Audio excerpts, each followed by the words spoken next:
Welcome back to the upside down version of this podcast because we're talking about What? Stranger Things season 4, volumes 1 and 2. And this is our 21st episode. Our podcast is officially of age to Dang. drink. So we got to Dang. get I some poured some shots in more some shots. preparation. I'm just Let's go. kidding. Imagine Get I can't get like demonetized, taken I down just on had YouTube. them on deck, Just cheers, bro. I Holy say snap. demonetized like we don't like we have anything. Hey man, you gotta fake it till you make it. Come on Yeah, now. true. Yeah, we're talking about Stranger Things, season 4. Charlie, how are you doing today? It is a wonderful day. Yeah. Wonderful, wonderful day. We're done with work, so that's all we can be happy about. But yeah, I'm excited to talk about some Stranger Things. I've kind of kept my thoughts bottled up, bottled in. Yeah. It's been over for a little bit. I've kind of got to swell with it. Um, cry a bit more. It's good. Watch some sad TikTok edits. It's a nice Oh, day. Let oh it all yeah. air out. How are you Yeah. doing, Maiden? I'm good. I'm good. Yeah, I just got off work or not just got off work, but finally get a day off ish. Going at 4 a.m. this morning, so kind of technically, but yeah, off tomorrow, which brings me to my next point. Like, yeah, I mean, obviously, this episode's way overdue. Just had a whole bunch like life just happened. I know Charlie got a little bit under the weather, and then Yeah, I took a la vacation at comedia. the yeah the It Cove. hit me. The Cove got him, but now I took a vacation at like the worst possible time, so you still gotta push Thor out. But yeah, we're finally catching up on Stranger Things because I have been wanting to talk about it. I have a lot of thoughts on this show, all mainly good. And then yeah, we got Thor coming up. We're recording a fan cast episode tomorrow in honor of Comic Con. And on the topic of Comic Con, got a live stream Saturday, June 23rd. So yeah, we're back on it, pushing out videos, but Super excited for that. yeah, yeah, Super yeah. excited. Got some news coming up, get some more content out there. But today, yeah, we got Stranger Things season 4. Long overdue season. Speaking of long overdue, it's been about what, like it was a 3-year gap between this and Stranger Things. I want to ask you because me personally, like it's no secret. It's literally recorded in 4K on or in 1080p on the on YouTube where I said like, yeah, I was just like, you know what? Yeah, I'll check it out, but am I excited for it? Probably one of the lower things on my list, just because it had been so long overdue since season 3. I mean, we hadn't gotten in a couple years. Damn, did I eat my words up quick? You know what I mean? So I want to ask you, like, what were your thoughts going into this? Like, especially after that 3-year gap. Well, honestly, I've never been a Stranger Things guy. Um, Oh, like I'll be completely honest. I hopped on that hype train back when the first season came out. I was like, everybody talking about this. Let's see what it's about. I watched it, didn't really care for it. It was interesting, sure, but I mean, I don't know. It wasn't anything like too gripping to me. Um, like it was just a bunch of kids that I found kind of like whiny at the yeah, time. That was back in 2016 whenever the first season dropped. I've matured since then, clearly, which is what I'm about to say. I watched a little bit of season 2, never finished it, and then I never watched season 3. So when season 4 came around, everybody was hyping it up, and I hopped on the hype train again, and I rewatched the entire season. wow, Like the first volume of season 4 came out. And it had been out for like 2 weeks, and then my girlfriend and I decided to rewatch rewatch season 1, but watch the whole series all over again, and for the first time partially. So it was I didn't really have to wait the whole 3 years yeah, thing. I mean, I did, but I okay, didn't because I wasn't like itching for it. I honestly, for a time, I was one of those people. I thought this was going to be the final season. That was probably part of the reason I hopped on so quick to do the big watch over again with my girlfriend. I think we both thought this was the final season, but like halfway through our rewatch, we found out that they're making a season 5. So, but no, yeah, I mean, it wasn't bad for me at all. I mean, it was, if anything, I don't want to say got the better end of the stick necessarily, because like I was still watching all these people get hyped for it, and like I wasn't in on any like the TikTok trends. Anytime I heard the Yeah. "you running up there," I had to just Yeah. scroll. I was like, I don't know what this is about, bro. But like, hey, you guys do you. But I mean, hey, like I'm here now, so that's all that Yeah. matters. What about for you? Wait, when did you hop on the you did you hop on when it came out or what? Yeah, that was my freshman year of high school. Freshman like fit oh man, I'm blanking. Yeah, 8th grade going into freshman year. I first started watching it and I was hooked. Um and then, season 2 came out and I was like all over it. I remember like season 1, like I had this shirt. It was like Stranger Things. It was like one of the first like things of merch they dropped from like Hot Topic, and I had got it. I had this buddy of mine. Um he was a grade above me, or maybe 2 grades above me, and that's how we actually became friends, just talking about season 1 because we were the only ones that liked the show. And so Christmas came around. I was like, "Hey, bro, I got you a shirt." He got me some gear. Like it was cool. And so I was watching it, keeping up with it like, season by season. And I mean, season 3 always holds a close place to my heart. I don't know if I'd say that I like it more than 4. Like I'm literally still up in the air on that one. But Yeah. I mean, I don't know. Season 3 is just so nostalgic for me because that was my senior year. Like I was like, all right, dude, school's about to finish. Like it's summer. Like got this banger show, and then obviously like the whole uh damn, I'm blanking on the name of the song, but Dusty Pooh, yeah, Dusty Pooh and Oh Susie yeah, song yeah, from yeah. season 3, and like all the TikTok trends, because that was when TikTok was still like you had to lower your Yeah. brightness on your phone if you wanted to get on TikTok around people. And so I was like, yeah, bro, like this is heat, all these like they're playing this song everywhere. Turn around, look at what you see. Like, bro, that was Damn. my shit, bro. Like, you know what I mean? And so yeah, I absolutely loved it. And then I kind of just forgot about it, man. Like after the whole Hopper thing and the teasers for it, I was like, okay, yeah, let's go. Okay, when's it coming? Okay, it's been a couple years, and then COVID and everything, obviously. And I was just Yeah. like, I don't really give a fuck about it no more, But and like I said, yeah. So that 3 year wait, it was kind of hard, and I feel like it was hard for like a lot of people, like not, and also like for Netflix and for the Duffer Brothers, because they know. I mean, you're dealing with little kids; they're gonna age quicker than some adults are, and you can't Yeah. just put makeup on them, shrink them down, whatever. So I know all around it was rough for everybody, but I feel like they did a damn good job on season 4. Like, yeah, it is kind of jarring. I'm rewatching Stranger Things right now, actually, with my girlfriend, and we just finished season 1, and the whole season I'm like, man, look how little they are. Like they're Yeah. so tiny, man, and just to see where they're at now and how old they've all gotten, like it's pretty crazy. But yeah, that 3 year gap, man, it was hard on like fans, and I'm like, this isn't even like this is like a freezing cold take, but I'm sure it was hard on like the like Netflix and the creators as well. One thing I completely didn't even realize was that Sean Levy has a heavy hand in this. Like Yeah. that's Nope. crazy, bro. I was like, no wonder this thing is damn good. But yeah, back to like the 3 year gap. Yeah, overall it was kind of hard for my interest. It kind of just faded away after a while. So when I started seeing people using Running Up That Hill, it took me back to like how I felt hearing I think it's Never Ending Dream or Never Ending Story. Yeah, Never Ending Story. I was like, damn, dude, like they got another one on their hands. I can already tell with all these trends and all these clocks that I have no idea what they mean. And so I was like, you know what? I need to watch it. I need to put my pride aside, and I need to watch it no matter how I feel.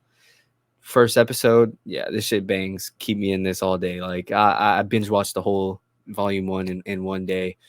I think I actually stayed up till like 3, went to sleep, woke up the next day, finished it off. Immediately. Damn.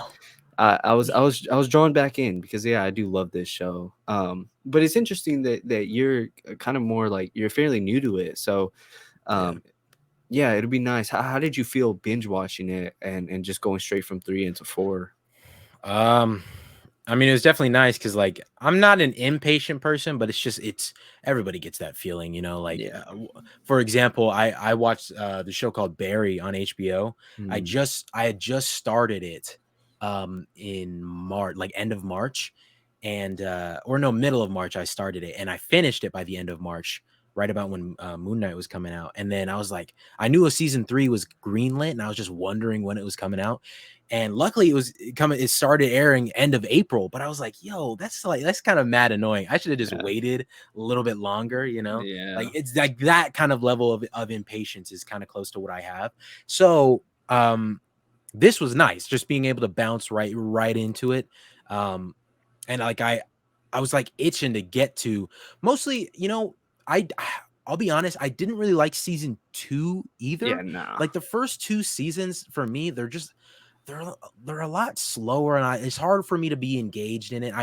I get like that's where it came from. That's where like everybody came onto it and was super hyped up about season 1 and season 2. I know a lot of people season 2, like there's the one episode with that Callie girl that yeah, Jesus. everybody, that's like everybody's least favorite Yeah. episode. Mine Yeah. too, 100%. Um but like I don't know, I just found both of those seasons so like boring to me. They didn't really push the needle in any sort of way. Season 3, I was like, yo, this is, and I because also I don't know if it's just because they were kids, but as I was binge watching it, and I don't know if this is just because I was binge watching it, I was able to realize this sort of thing. But like from the very first episode of season 3, they were diving way more deeper into like the emotional side of these kids. And I Yeah. get that like in the first 2 seasons they were like little kids, and so like you can't really like give them these emotional arcs that they can carry throughout the season.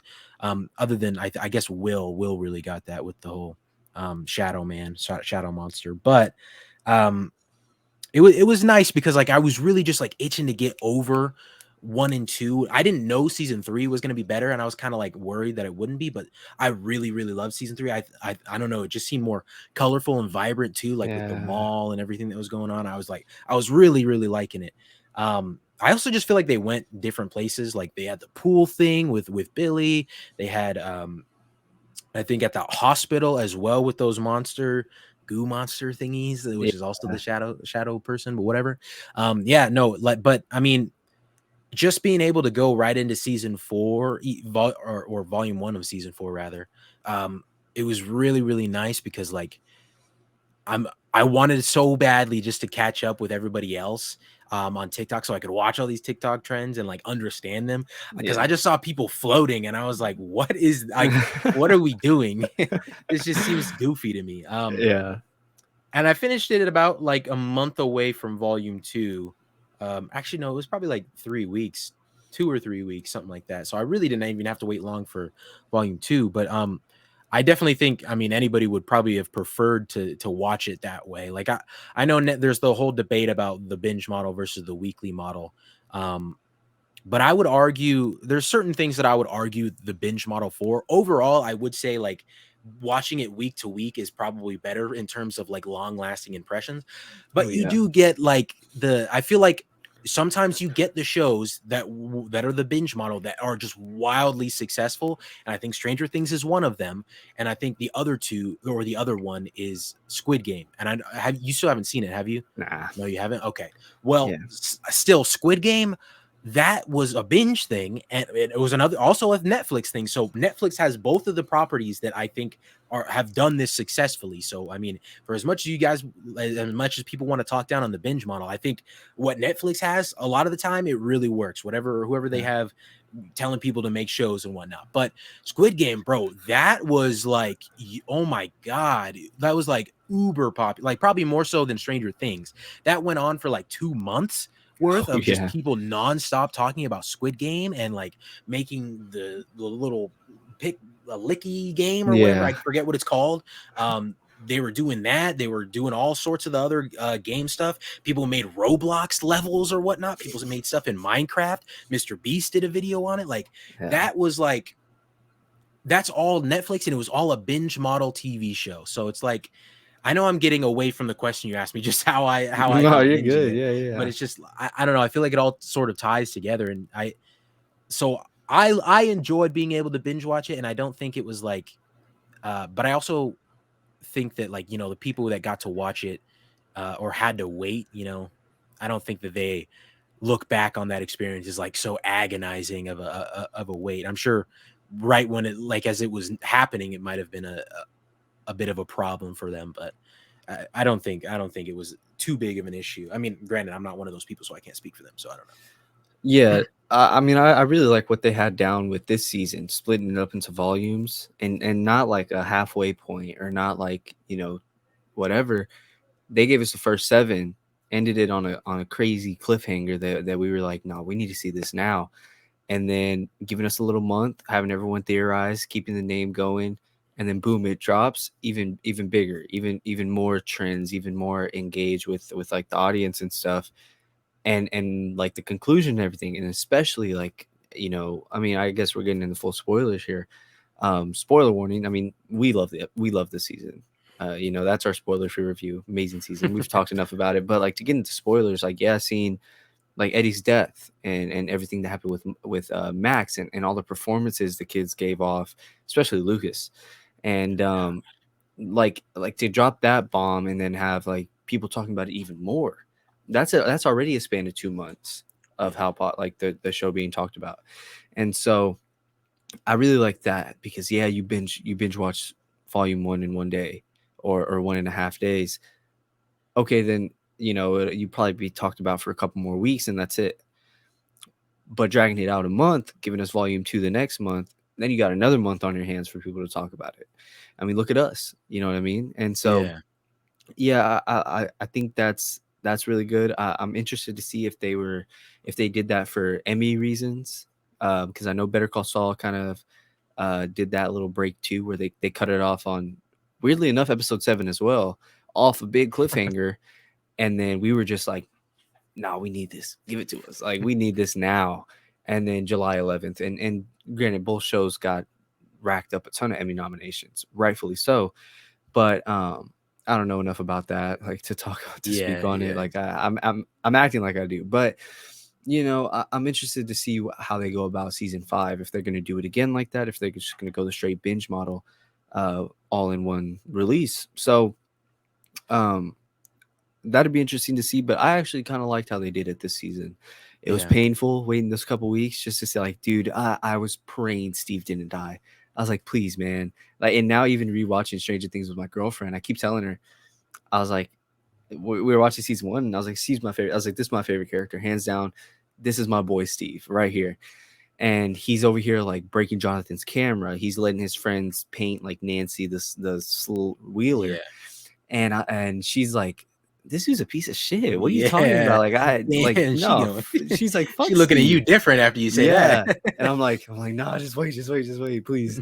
Um, and then boom, motherfucker comes in with that bat, and he's about to go in his car, and he's like, nah, I need to go back in. That's the resurrection of Steve Harrington right there. And I'm like, no, man, don't do this to us. Like, don't make us wait a month just to kill off Steve.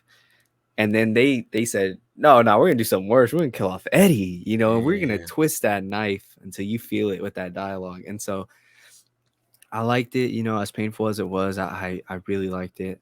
Um, and it'll be interesting to see what they do next season. If they do, I doubt they do week to week, maybe because it's season 5. Maybe they'll kind of drag it on, or just make every episode a banger. Who knows? But it'll be interesting to see and keep an eye out on, because we talked about the boys. They dropped all 3 and then they did week to week. There's shows that split it up half to half. There's shows that do week to week, split it up week to week. So there's a lot of things you could do, a lot of things you could try out. But either way, it'd be interesting to see how they go about it for season 5. Yeah, that's what I think this was Netflix, because I think they know that the weekly model is what keeps people talking about it longer. I think I don't think they're oblivious to that fact. I can't speak to why, because they did say that they aren't going to go away from the binge model for season 5.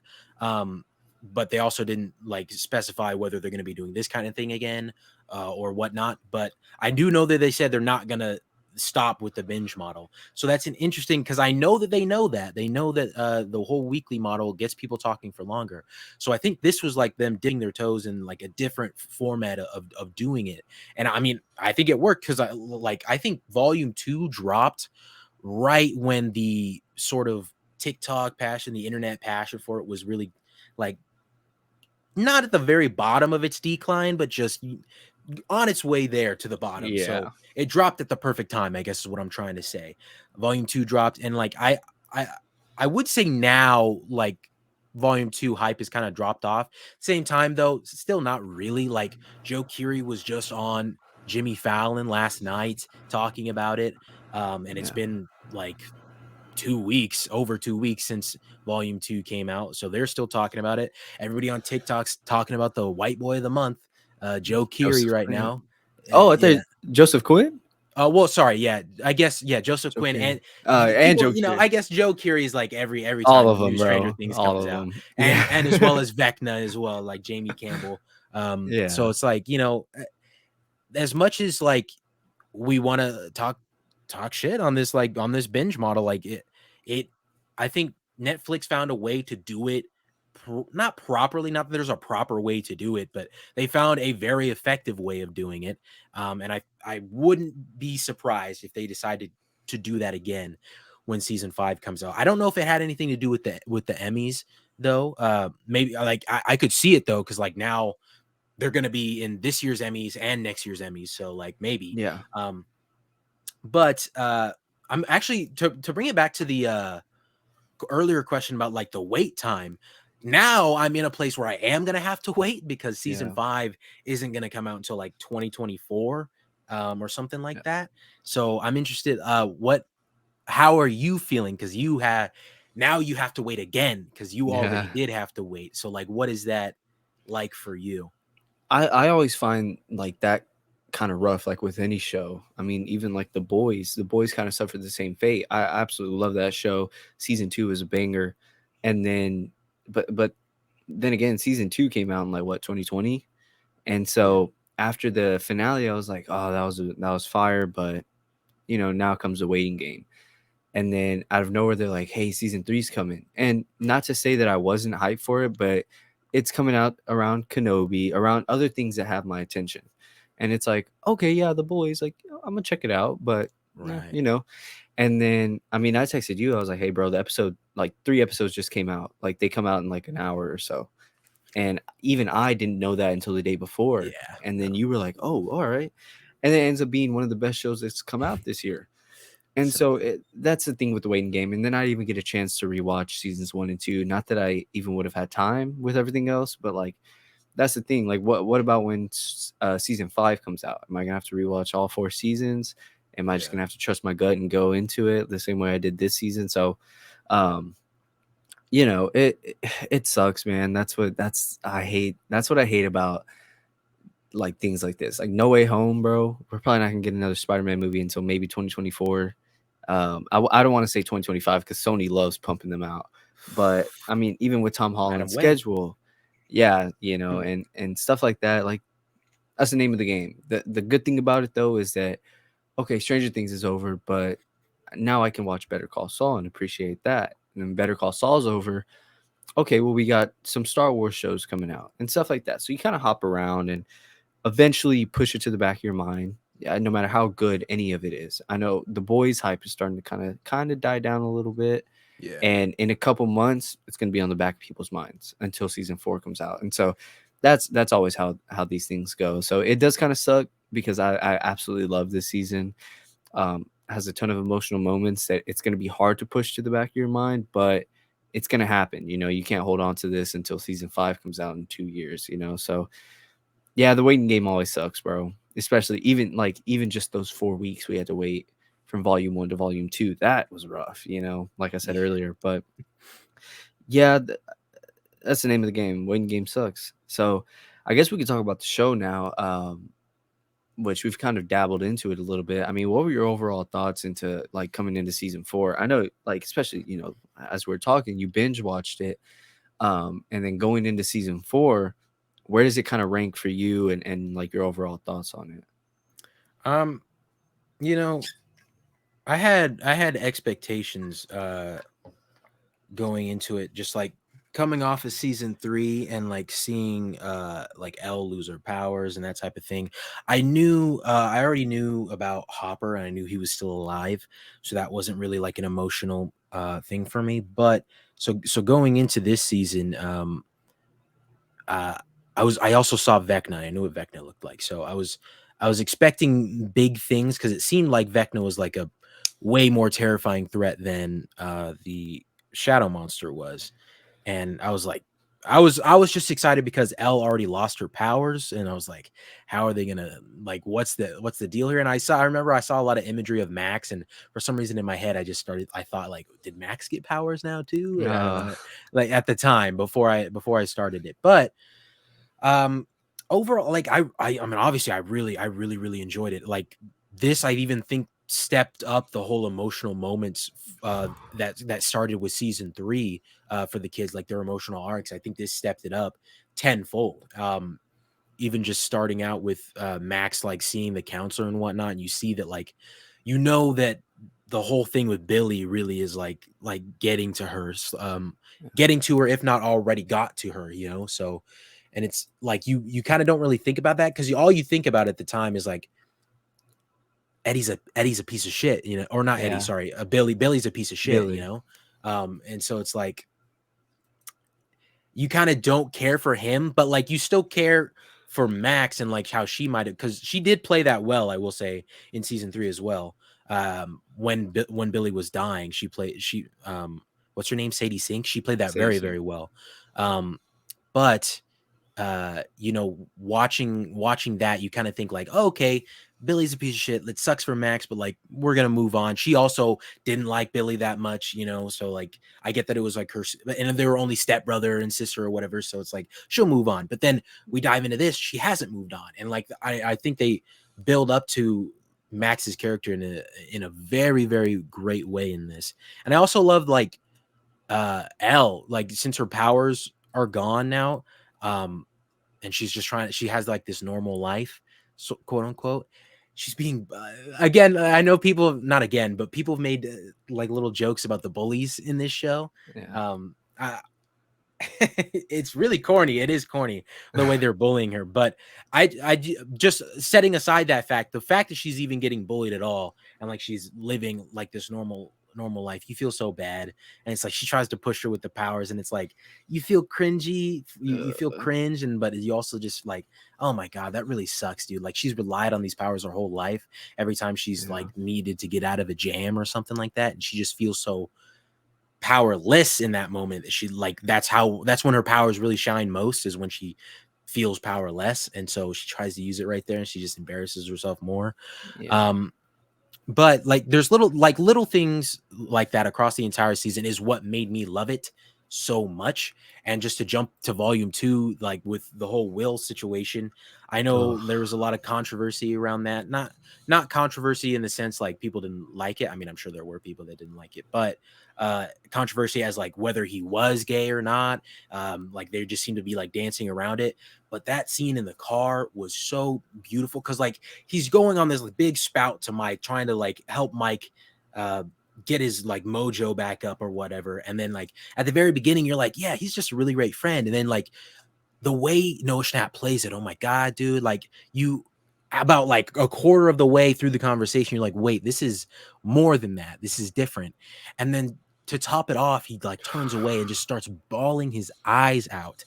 That's the type of stuff that like you didn't get in season 1 and 2, and why I didn't really care for it that much. Obviously, I know they're not going to make little kids like center their story around their sexuality and stuff. I get that, and that's not what I'm asking. But I just want emotional stuff like that in season one and yeah. two, rather than just the sci-fi mysterious stuff, which I like that too, but get the character growth in there as well. And that's why this season was so damn good for me.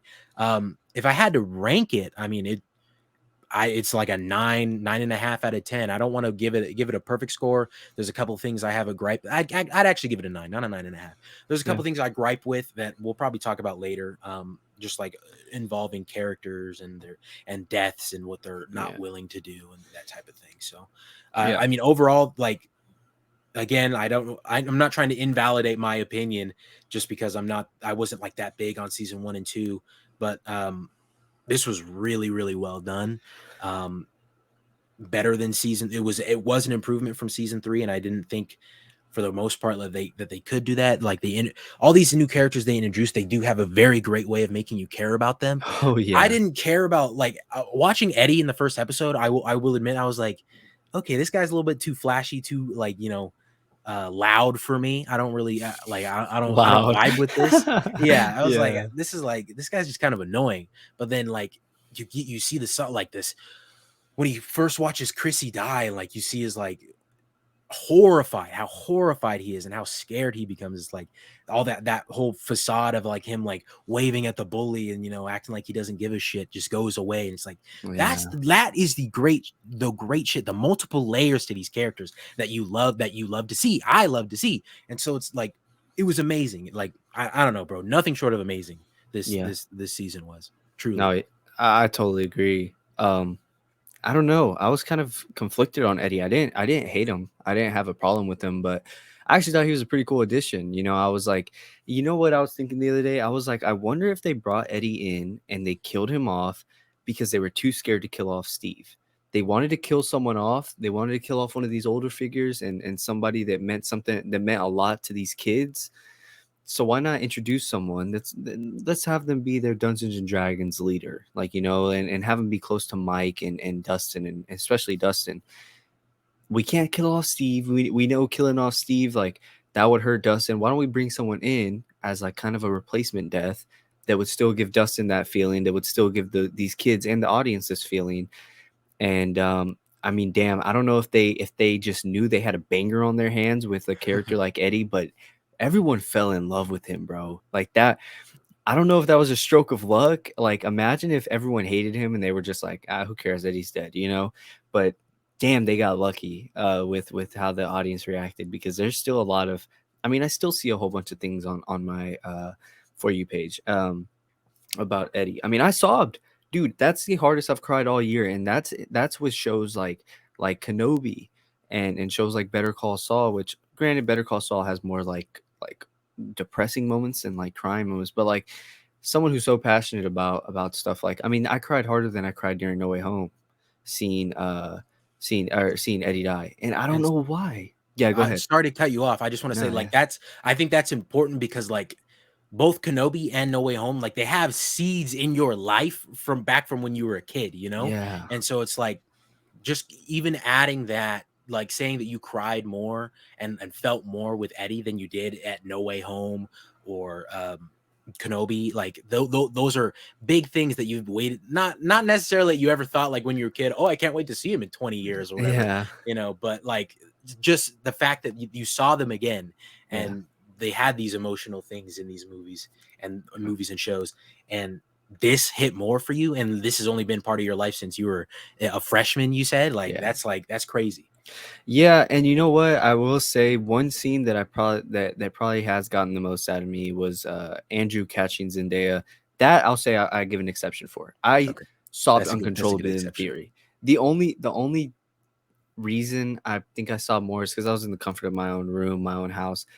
In the theater, you can't really be out there like like you can't, bro. Like, come on, you're gonna be looked at like, what the fuck is this dude doing? Nah, but I That will was me say during Infinity War, just to it, interrupt you one more time. I didn't exactly. care at that moment. I was like, damn, Peter Parker, that was crazy. Continue, sorry. Exactly. No, you're good, but like that's what I'm saying. Like Eddie's death, like, man, dude, it got me, bro. And just the dialogue that they give him, and seeing Dustin, I mean, fuck, Dustin put on a performance, man. And That's I keep interrupting no, you. I'm no, sorry, but go that's the type ahead. of stuff I'm talking about, man. Like Yeah, Dustin never got like a moment like that before. Like the closest thing I can think of was like maybe season 3 with like down in the bunker. He might have had like some like really powerful like screaming type stuff. I don't know. yeah, Or like the stuff was with his girlfriend Susie. Susie. Like that stuff was like pretty good for him, like heartfelt for him. But like this Yeah, was like crazy. Like this was leaps and bounds ahead of what he had ever done before. yeah, and even, man, even Lucas. But let me get the Eddie stuff out of the way before we get to him, because he put on a damn good, like probably the best besides Will. But I mean, and even that too. And oh man, like that's what I'm saying. It's such a good testament to this season. And these kids, like, while they have aged a bit, and while some people might say this doesn't work, they're so old. Well, they're old enough that they can give them these performances. They can hand them the script and be like, I need you to do this, and they're like, all right, yeah, I'll do it, and I'll put on a good show doing it, and all these emotional moments. But yeah, man, seeing Eddie just be like those callbacks, and granted, I saw it coming, and it's a new character, so I did especially see it coming. But I was like, just even in volume one where he says, I ran, I always run. And if it wasn't for Nancy and Robin hopping in the lake, man, I wouldn't have jumped in for you. And even volume two where he's like, well, we're not no heroes. And then he looks at Dustin and he says, I didn't run away this time. And, oh Dude. man, it's hitting me right now, bro. I'm getting teary eyed, but and then he sees like, you look over them for me. Nah, man, I need you to tell me, look over them for me. And he's like, I'll look over them for you. And it's just such a powerful scene. And just, I was sobbing, bro. I was sobbing. And, but yeah, like they give him these moments, and that's something like like I said, I'm watching I finished season one, but like that last episode where Hopper and Joyce find Will and they're talking to him. And granted, like, it's not the kids, it's they give the emotional moments to the adults most of the seasons, but I cried in that scene. I know Will's okay, and you might think like, man, you know what's going on, like, what happens, why are you crying? uh, they cut that, man, they cut that with scenes of Hopper with his daughter and how she died because I think he said she had leukemia, something like that. But Yeah. knowing what I know now with everything with Hopper and 11, and knowing everything with like him and Joyce, and the performance that Winona Ryder puts on, where she says, I love you more than anything, please, Will, like, you can do this, please just come back to me, Will, I can't lose you. And then seeing Hopper like banging on his chest, like, please wake up, like, I can't do this again, I can't, like, I've Yeah. put my all into trying to get you back with your mother. Seeing those two, like, it wouldn't usually be an emotional moment for me, but knowing what I know and everything with Hopper's daughter and everything, yeah, like, I cried, I sobbed, and I was like, man, that hurt. Yeah. And but that's back to what you're saying about the emotional moments. We're finally able to get that with these kids, which takes me to Will. Like, yeah, like, I even cried when Jonathan's like, "Hey, look, man, you can talk to me. I know this is scary." Oh man, Will's performance, bro, just seeing him start to tear up and just hug Jonathan. Oh, fuck, man, I'm tearing up right now. Like, that's powerful. That's powerful, like, stuff right there. Yeah. Seeing Jonathan just be like, "Hey, man, you can talk to me." In that line of that, like, dialogue, nothing needs to happen, no deaths need to happen. It's just dialogue. And like I just finished season 6, episode 9 of Better Call Saul. Straight dialogue between, our two characters, and it's enough to make you feel like, damn, that hit. Like, there's no deaths involved, but it still hits. So those Will scenes, the scene with Dustin and Eddie, and then even like Lucas with Max, and the performance he puts on, screaming for Erica, and him telling Max like, no, no, no, no, no, stay with me. So much of those moments that they could finally give to these kids now that they're at the age, and it just makes for like such an amazing a season with amazing moments like that, like those that we just talked about. So yeah, I'm totally with you on that. It made me happy just because, like, knowing that the Duffer Brothers can do stuff like that, because like you watch season 1 and 2, and obviously you said that it had the emotional moments, like for like Winona Ryder and David Harbor and stuff like that. But for the kids themselves, like, I didn't think that he would, or they would, sorry, excuse me, I was thinking of Sean Levy when I said he. I didn't think that they would ever give the kids like the light of day, like for that type of emotional stuff. Um, but they did, and it makes me so happy. But even more so than Eddie's death, because like, yeah, Eddie's death moment, I it was still like, I pointed out on my TikTok like a parallel just between like the first line that he said, first time that he says, "This is my year, Henderson," and then like he says it again, and it's like, dude, this is like, oh my, I mean, not that it's like a hard parallel to point out, but it was just so good. Yeah. But even more than that, like, I thought I was done with crying over Eddie, but then when you get to the moment where Dustin is talking to his uncle, like, oh my Yeah. god, that I cried more. I cried Wow. more because I thought that they were just gonna like do like the, he hung up the poster, he started walking away, and Dustin was just gonna be like, "Hey, I just want you to know like he fought the good fight. Not, he wouldn't say that, but Yeah, like something like something like that. that, you know, just like he was a hero. Like and I thought they were just gonna leave it at that, but they actually sat down. They kept talking about it. Oh, man. Watching Dustin start crying over it. Oh my god, it was so good. That has to be one of my.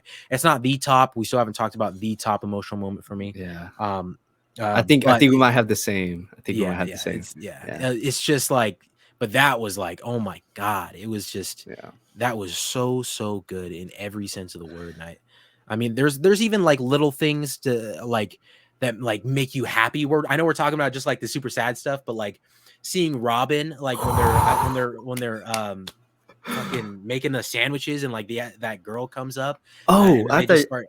Oh, I Wait, totally. I'm sorry. we'll get to what you're talking Yeah, about yeah, too, yeah, because yeah, like, yeah. Go but I'm ahead. just saying that scene like where Oh, that Robin's scene like made me finally cry. talking. No, yeah, and then you cut to Steve and he's looking up smiling. I'm like, oh my god, it's such a warm So good. feeling, man. This is so nice. Like, Yeah. holy shit, you deserve that shit, Robin. Let's Hell yeah. go. Um, and then it's like there's like they know how to mix it up and like how to like elicit get these feelings out of you, get these emotions, and it's just I commend them so much for that. Like this, they Yeah. really mastered it well, and I think it all had a place. It didn't feel like one was rushed. Like the build up to the whole to Robin and like the girl making sandwiches, like, you know, is like that was worth it. Like the whole Yeah. you watch her throughout the season, like you see her looking at like this girl, and she finally gets a chance to talk to her and whatnot. Yeah.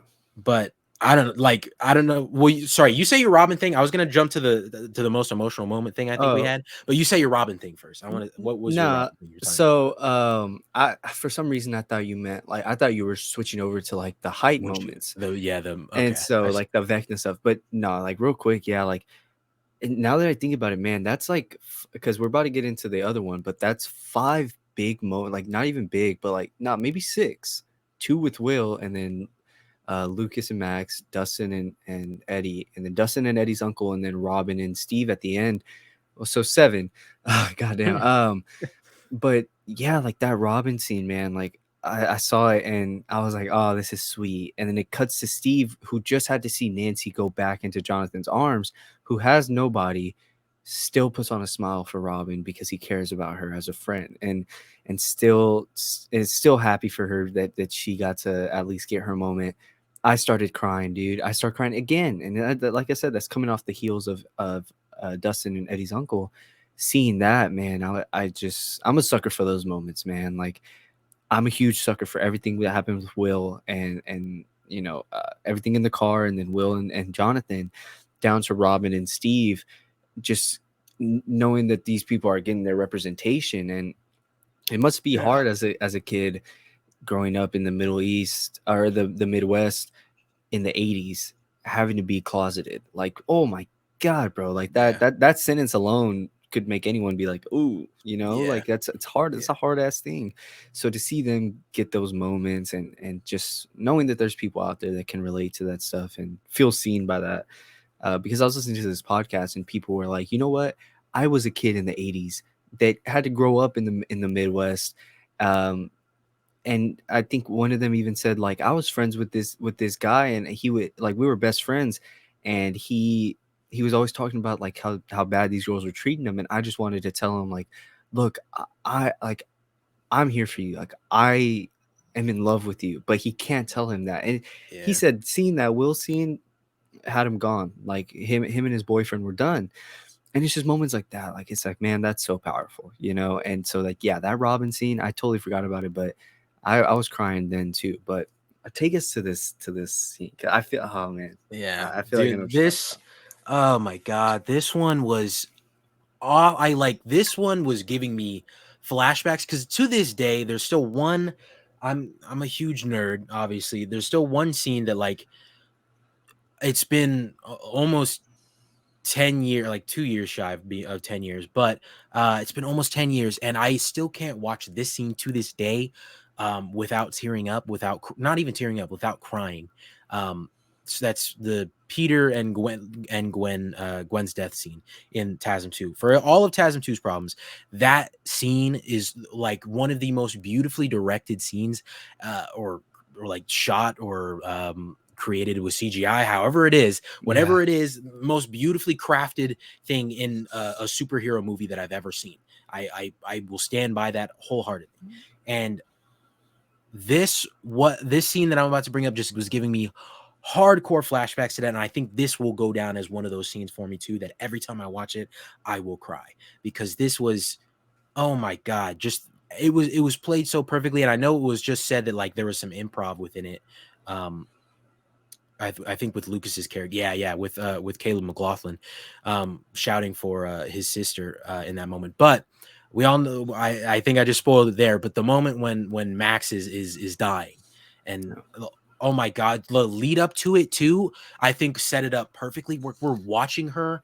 Oh my god, there's so many elements to it. Like, I'm pissed off at the bully, the white blonde kid. I can't even remember his name. He's so Jason. There's Jason. Okay, some yeah. stupid So basically. insignificant. Yeah, some stupid little fucking bitch. But where I like, we hate this motherfucker right here. Like, because as they're fighting, he broke the one thing that would stop Max from, as they're fighting, Max is floating up, her arms and her legs are breaking and they're snapping, and we're like, dude, fuck this fucking guy. Yeah. This is like, he just broke the one thing that would be stopping this from happening. And as they're still fighting, this is all happening. And then, oh my god, I can't remember I think that's when L like turns it up to 11. Oh, that's kind of funny. Yeah. Turns it up to 11 and just like gets it done with Vecna, and in the whole mindscape or whatever. Max finally falls, and then you had the whole other hype scene where they throw the Molotovs, which I know I'm just saying that, but like that was a Yeah. cool scene as well too. That was a super hype scene. They played the remix of Running Up That Hill, and that was, or not the remix, but like the little remaster, and that was super sick. But then, oh my god, you go from that to the Eddie scene, and then they don't even give you a break right after the Eddie scene. You go straight into the arguably more emotional thing. It was just, it wrecked me. You see Lucas just holding her in his arms, and then he just tells, I can't remember his sister's name, but tells her to go, Erica, tells her to go call an ambulance. She runs down. It's like he's so panicked that he told her to do that, and then like 2 seconds later he's like, Erica, help. I'm like, oh my god, I didn't like that. I think I actually did that pretty well, but I didn't do it justice, because like holy hell, dude. Yeah. That dude, Caleb McLaughlin, it is so sad that like we're not going to be able to find out if he's nominated for an Emmy for this until like a year from now. Yeah. But like, he deserves one, because that was absolutely insane. Like, I know I keep saying different adjectives to describe it, but seriously, it's remarkable. Like, it was the way the inflection in his voice, the cracking, all of it. Like, and then Max, Sadie Sink is like, she is nothing to be shy about in this scene either. Like, she's just telling him how scared she is. Like, I don't want to die. I can't feel anything. Dude, like, oh my god, they just came to set that day, and they decided they wanted to make some fucking art. And it was just like I can't thank them enough. Like, that was insane. This is the kind of content that I pay for from Netflix. This is what I want to see. Disney Plus, I want this. This is the type of stuff I want. Like, this was insane, bro. Like, I know I'm like going heavy, like hard on it, but like, and I think that's the moment you're talking about too, right? Like, it is. Okay, well, like, it's just damn it. So yes, 1,000 times yes. The most emotional scene. I was actually in mind, I thought you were gonna bring up when Hopper comes and she said and embraces 11, and she says, I left the door, I even left it 3 inches, I never lost hope. Damn, that's good too, actually. I completely forgot about that, but that's really good. I absolutely lost it. I thought that was the moment you were gonna bring up, because we hadn't talked about it. But I mean, dude, yeah, Lucas, like, insane acting, and like you said, when Max is just, I mean, her too, she's just like, I'm not ready to die. I don't want to die. Please, please. I can't see anything. I can't feel. He's like, it's okay. It's okay. It's okay. And then, yeah. Yeah. Were you going to elaborate on it? No, I think I was just talking in circles at this point. All I'm doing is praising it. Like, but it deserves to be praised 100%. Like, I can't remember all the lines exactly, but it was just like, holy cow, man. I can't believe, I don't know if that was like a first take or whatever, but I mean, Probably not. Let's be honest. But I mean, who knows? Maybe it was. But it was either way. It doesn't matter. What he was able to do in that whole scene. I just wonder how he was able to bounce. Like, did he just bounce right back from that? Did he have to like sit there and like wallow in his grief there for a second or Yeah. something? To like, because that was so powerful, man. Like that was that had to feel real. And I know the Duffer Brothers talked it up a little bit beforehand. And I won't lie, when they talked it up, they're like, they said like he has such a powerful Caleb McLaughlin has such like a powerful emotional scene in volume 2. Like we can't wait for everybody to see it. And I was like, okay, that's kind of spoilery, because like Yeah. you immediately jump to like, okay, well that must mean Max dies. But then I was like, okay, but that, I mean, how good can this kid, like how good can he really act, you know? And I was Yeah. like, dude, I ate my goddamn words, bro. Like Yeah, that was dude. like, holy shit, man. Like that needs to, that's forever going to be up on the top list of like most emotional moments for me. It was Oh yeah. absolutely insane. Yeah, I mean, dude, they all deliver just amazing performances, man. Like, honestly, now that I'm thinking about it, every single one of the kids deliver an amazing performance. You Yeah. know, Will's scenes, 11 with Hopper, Lucas, Max, um, Mike, even talking to Elle, Yeah, hyping her up at the Dustin. end. Yeah. Yeah.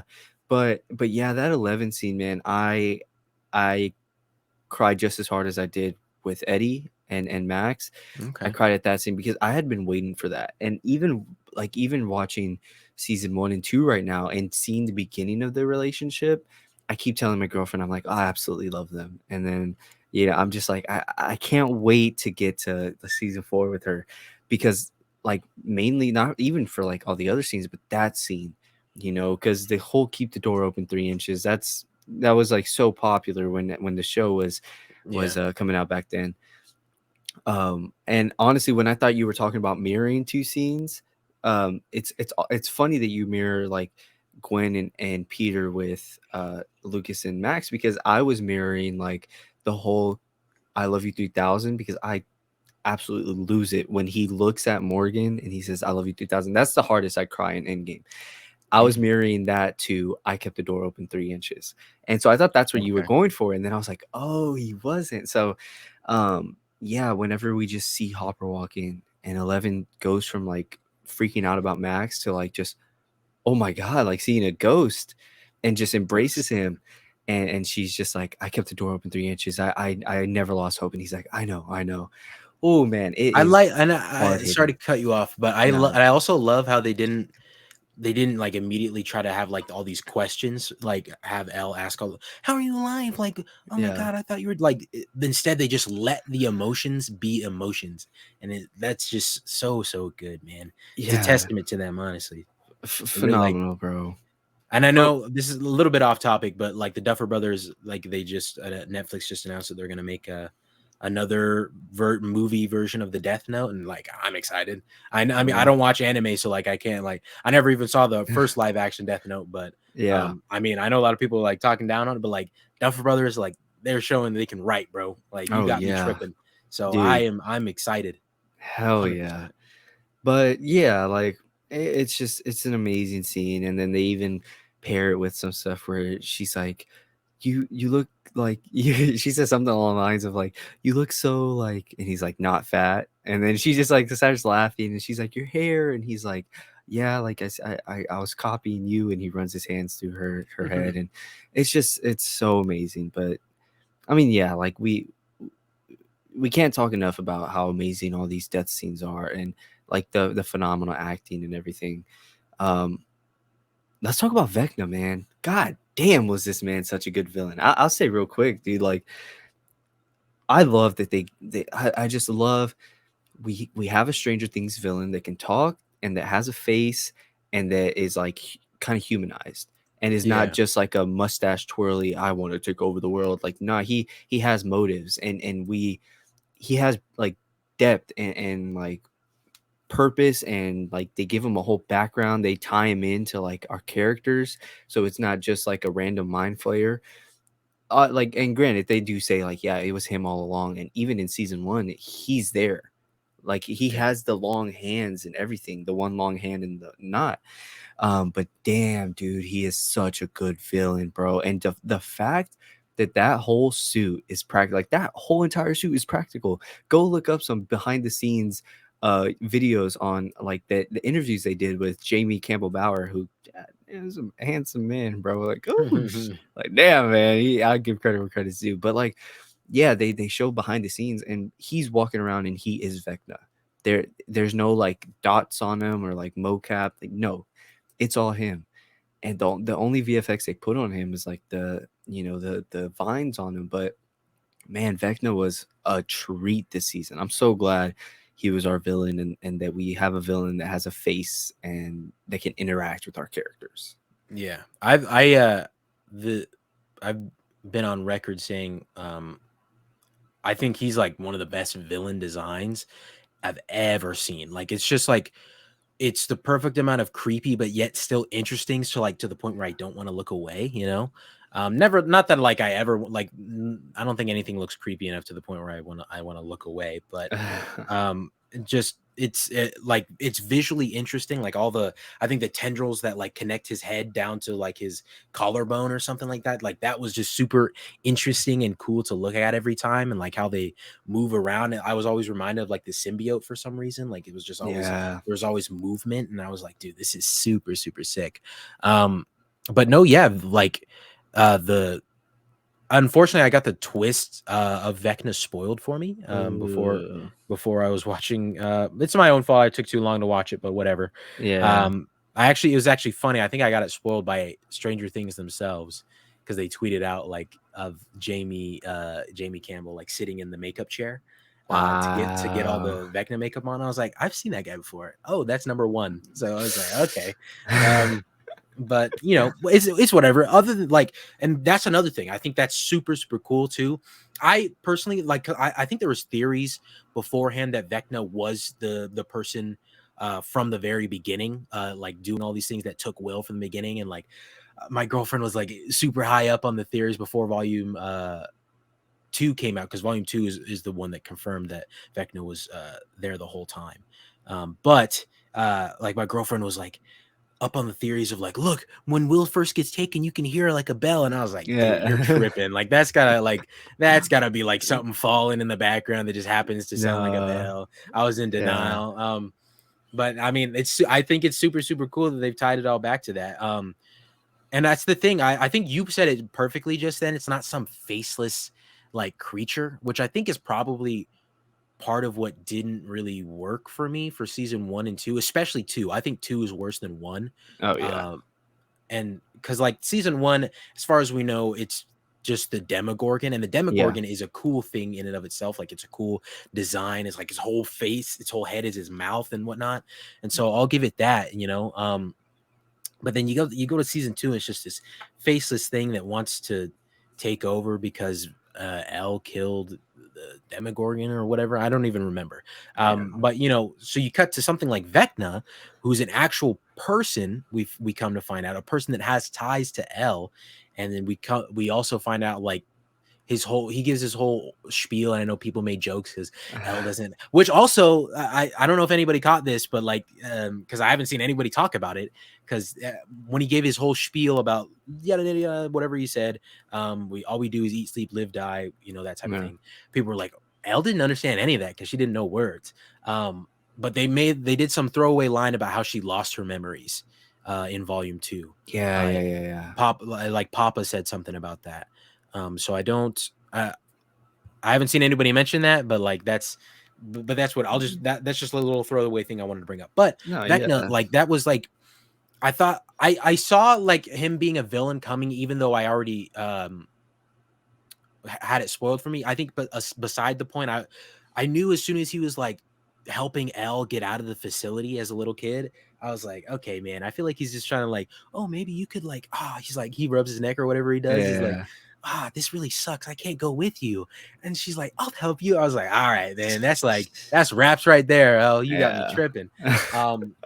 But no, that was actually really, really cool. And I think it added a sort of element of familiarity, because like we're familiar with Elle and we care about what goes on with her. And so if like she's beefing with this random dude, even if he's random, we just met him this season, like we're still like, yo, there's stakes here. And I love this Yeah. because it's a person from Elle's past.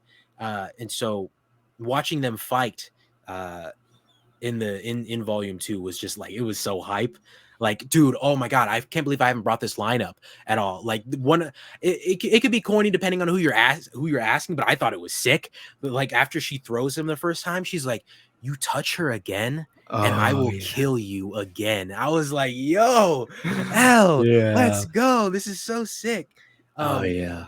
but no, yeah, like Vecna, I 100% agree. I think this is the best villain the series has had, even though it had the same one for 2 seasons, season 3 and season 2. I know I said like it was a faceless villain for season 2. That's probably why I didn't like it so much, even though it was the same villain for season 3. There was still more stakes in the fact that like it took over Billy and started taking people from the town and stuff like that. And like, um, I don't want to say it created these other tangible goo monsters, because that doesn't help the point at all, because they're still faceless little Yeah. creatures. But you know, if I'm gonna fault that, then I should fault like Infinity War and stuff like that, because they have all That's these like true. weird alien faceless creatures. But I think the thing that I'm getting a little bit off track, but the thing Infinity War has going for it, the overarching person above those faceless creatures, is Thanos and stuff like that. And But he's over shown in the versus same he's shown in the same hour, yeah, rather and like than yeah. versus like the overarching thing above these faceless creatures is another faceless creature. So Yeah. it's like it doesn't really do much for you. But yeah, this was like added a lot of personal stakes, which is again, I keep bringing up, like, that's what I needed from this show, was personal character stuff. And that wasn't even like, it wasn't even like the only villain of this season either. Like, we had the I think it was the government that was looking for Elle to kill her, because they Yep. thought that she was the one killing all these people in Hawkins. And then Papa was a bit of a villain there as well for a little bit, again, even though he's already been a villain. But I mean, that doesn't change it. Like, he's still a little bit of a villain, but then he also had a little bit of a redemption there at the end. So no, yeah, I thought like, but Vecna, obviously he's supposed to be the standout, and he is the standout. And he's not done, he's not gone. And I think that's a big thing Yeah. to notice either, because as well, because like I feel like after every season, even with the end of, I guess they did tease it a little bit with Will like coughing up that slug at the end of season 1. Um, but you still think like, oh, okay, this is wrapped up, this is over. This is the first time that it's not wrapped up, and like Yeah. there's still more going on. And I think that that also is just a testament to how successful Vecna really is when he finally gets in himself, and like gets in there himself and starts doing it himself. Because you know what they say, that like, you want it done right, you know, you got to do it yourself. So Yeah. man's is getting in there now. Yeah, for sure. And they pull a little Halloween where they have him. We knocked him out the window, and they look over, gone. Oh my god, And I think that's I hated beautiful. that. In Well, Halloween, I hated that. oh, Not in not in Halloween, not yeah, in yeah. yeah, like I mean, that. I don't here know that. it's a callback. Like, it's obvious. Yeah. I mean, they have nods to Freddy Krueger. They even have the actor that plays him show up as a cameo. Playing Henry's dad. I think that's awesome. But yeah, Vecna. Yeah, you hit the nail on the head. He's fucking amazing. I love him as a villain. I'm glad he's not gone. I knew they weren't going to get rid of him, and if they did, I would have been pretty pissed. But yeah, he's in game. Next season's the last season. Yeah, Vecna's endgame. He always has been, apparently. So I think that's awesome to tie it back to the first couple seasons, give us some more lore behind 11 and everything. I'm glad. And I really hope so. I say I'm glad, but I'm just praying that they retcon those like useless other like force users from season 2. Just Oh yawn, yeah. boring snooze fest. Like, I started it last night with my girlfriend, and it opens on them in season 2. The very first scene is Oh. them robbing this bank, and Oh yeah. Yeah. I I'm remember just this sitting episode. there like, boo, snooze fest, boo, boo, boo. And I told her, I was like, we're gonna skip that episode when it comes up. No, all right, well then I'm gonna watch it without you. I was like, oh, all right, I guess I'll watch it. Like, whatever. So No. I hope they're retconning that with No. Yeah. this. That actually brings up. I think we've praised it a lot. So I want to kind of like talk about some. The gripes, yeah. Yeah. Let's talk about the gripes with the season. I'll start off with like my smaller ones first. This is, I guess, leading into season 5 a little bit. I've seen a lot of people saying, and I think the Duffer Brothers actually commented on it. I could be wrong though. I'll have to look it up. But the end of the season, where Will is like feeling his neck when they're outside of the cabin, and people are saying like they're setting up like the next season is going to be Will focused, and it's like we've already had 2 seasons that are Will focused, and I just, for me personally, I know Will's in a different place now. It's not the same Will that we had in season 1 and season 2. So I'm willing to give it a shot, but I'm just saying I'm not happy about it going into it because I'm so tired. I get that. I know that he was captured by Vecna, as we know now, and Vecna like implanted the mind flare into him, and it's like, you know, I I get that all. I get all of that, but I'm like, let the shine be on someone else. Like I know like this season and season 3, like the shine was on somebody else, but it's just that doesn't mean like it's time to go back to Will. Like Yeah. I don't know. I want something different. Like it doesn't even necessarily have to be the focus on like I feel like this season was definitely more focused on Max. If I had to choose anybody, Yeah. Max was definitely the bigger focus of this season of all the characters. But I don't even think it necessarily needs to focus on a singular character. I just don't necessarily know if I like Will being the center of attention again. Just and it mostly just worries me because seasons 1 and 2 are the seasons I don't care for the most. Like those are the seasons I don't like the most. So it's like, I don't think I'm gonna enjoy this so far, but I'm willing to give it a shot though.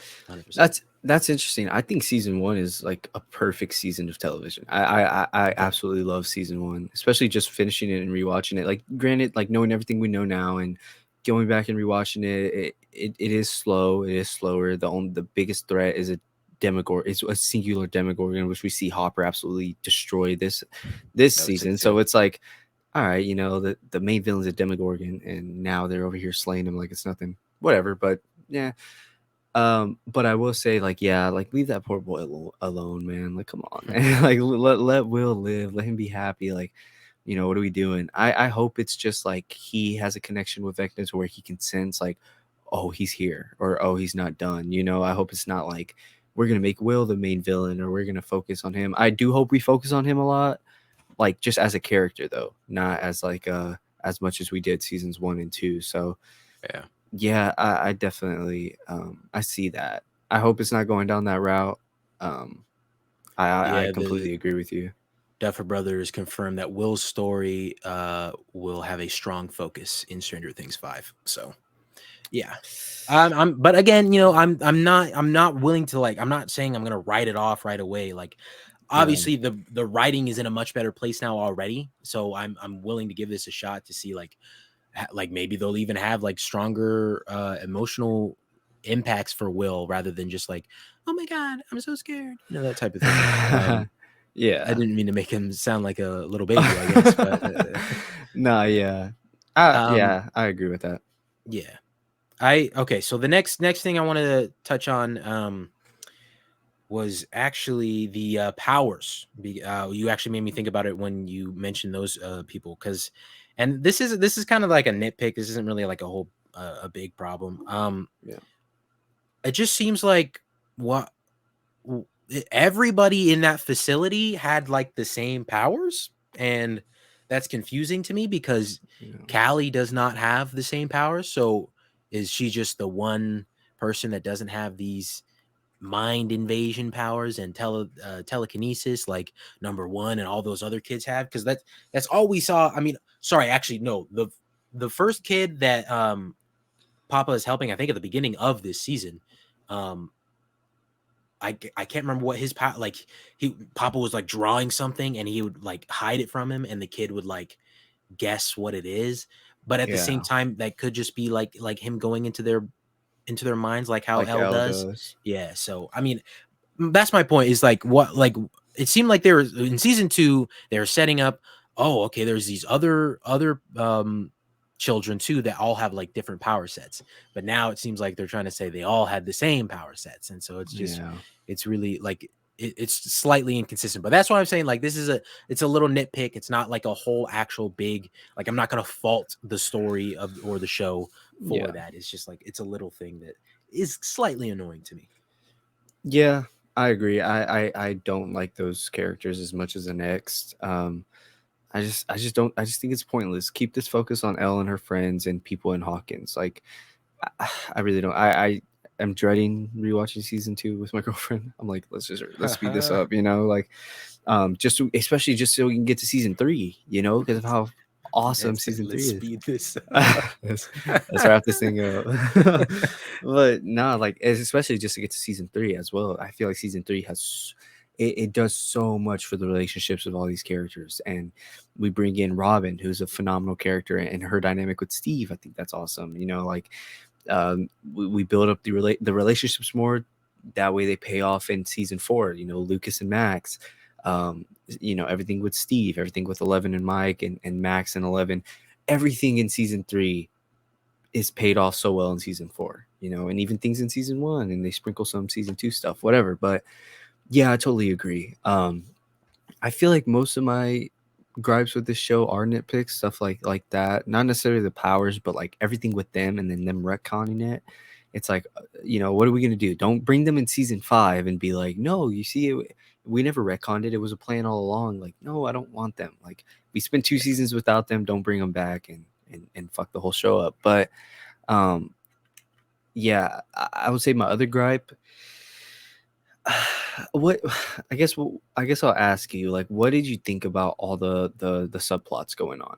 We had California, Hawkins, and Russia. What did you think about that? Because volume 2, there's a moment, I was actually watching it last night a little bit, where Eddie starts to sacrifice himself for Dustin, and then we also have Hopper about to bring out the Demogorgons, and then everything in California, whatever. So then when we finally get like the payoff and the big deaths and Vecna with Max and her like arm snapping, all of that is cut up with all the other things going on. So it's like, well, what's going on with Eddie? Which I guess can somewhat be a good thing, because you're like, well, what's going on with Eddie? Oh my god, we're back at Max. Okay, well, fuck, we gotta worry about Max now. Oh shit, we're back with Hopper. And then they all pay off and get their deserved time, and especially that damn song, bro. Oh, and that's another reason why I cried in season 1, because they played that same song when they find Will, and I was like, this fucking song, bro. I'm getting PTSD. It's such a beautiful song, especially for that moment. But like, they do give them their due diligence, with Eddie and Hopper and Elle and everything. But for a moment, it's cut up real weird, and I don't want to say the editing. I don't have a problem with that. Think my main problem is with the subplots. So what are your thoughts on like how much stuff is going on in this season and how much subplots there are? It's interesting you bring that up because I liked it actually. I'm gonna make two comparisons here because I liken this thing to like The Boys, and we mentioned many times in The Boys how everything The Boys cuts to I like. You like it, you don't find it boring, you don't want to cut to something else or cut back to whatever you were watching before. Everything has a purpose and you love the purpose that it has. And so I'm watching this and I get that same feeling with season 4 at least. I'm watching Hopper in the prison, and I was like, if Oh, anything, I might have found that like the most interesting of them all, because like they're fighting this like the odds are against them. They're fighting a Demogorgon. They don't know how they're gonna win right now. Like this yeah. is sick. And then you're kind of. I think the California one was probably the That's least my gripe. interesting. Yeah. Yeah, but I still found it interesting because like without the California thing, you don't get the L thing L like absolutely beasting Vecna because you need Mike hyping her up like that. And I know a lot of people say Mike has been sidelined this season, and he absolutely was. But like, I mean, he had his moments to shine before as well. So like, I'm okay with that. Yeah. But that's the thing. If like Mike being sidelined, now this is his moment to finally shine. So that's also part of the reason that I like it. Everything that I cut to, I thoroughly enjoyed. Like, I can see what you mean. Like, just from like a pacing standpoint, it just seems kind of odd. Like you're you're looking at like this scene of Vecna about to like absolutely wreck everybody, and then like you're cutting to like California where they're sitting in this like restaurant. Like it's a very tense environment beforehand, and now Yeah. we're cutting to like um a small little pizza joint while and we're slowing it down, like you got this type thing. I will say Oh, real quick, I don't mean to interrupt, you're but fine. I want to get this so I don't forget later. One of the funniest scenes in this whole season is when Max is like, "Are you actually here? Are you real?" And she's like, "Yes." She's like, "How?" She's like, "I piggybacked off a pizza dough, a freezer." And she's like, "What?" It's just like it's a tense moment, but it's like it makes sense, and it's so funny and it flows so well. So she's Yeah, just like, "What?" And 11 doesn't think she's saying anything weird. She's just like, yeah, that's what I'm yeah. doing. It's so hilarious. But She's just yeah, being honest, continue. exactly. Yeah, exactly. But no, yeah, for me, I think the I I think, okay, I guess if you're speaking overall rather than just that moment, Yeah, yeah, yeah. then the California stuff, yeah, I can't really say I cared much about. Um, I was there for all the stuff with Will and the stuff with getting Elle out of the facility. But when it came, like, I'm really not a fan of Argyle. Like, I don't, I can see I that. didn't care that much. Yeah. I'm like, I like him as an actor. I've liked him in a lot of stuff. Like, he's in this other Netflix movie. I don't know what it's called, but it has a picture of an eggplant. I think it's called Well, Penis. I I don't think I might know, have seen it. but I don't know what it's called. But he's really good in that. Like, I think he's Yeah. a really good actor, and I like him. But it's just like, I don't know. His character didn't do, like, he's just like a classic stupid stoner that I've seen like 1,000 Yeah. times. You know. Well, Um, which I guess, like, I don't mean to interrupt, but I guess my only rebuttal to that would be like, because there is a lot of contrivey, hand wavy things. But like why would there ever be a mall in a small town like Hawkins? The closest mall to me is like 20, 30, 40 miles away. So like why would there be this huge mall in the middle of Hawkins? Well, that mall stuff was a real big trope in 80s movies. So like does it make sense to us as an audience?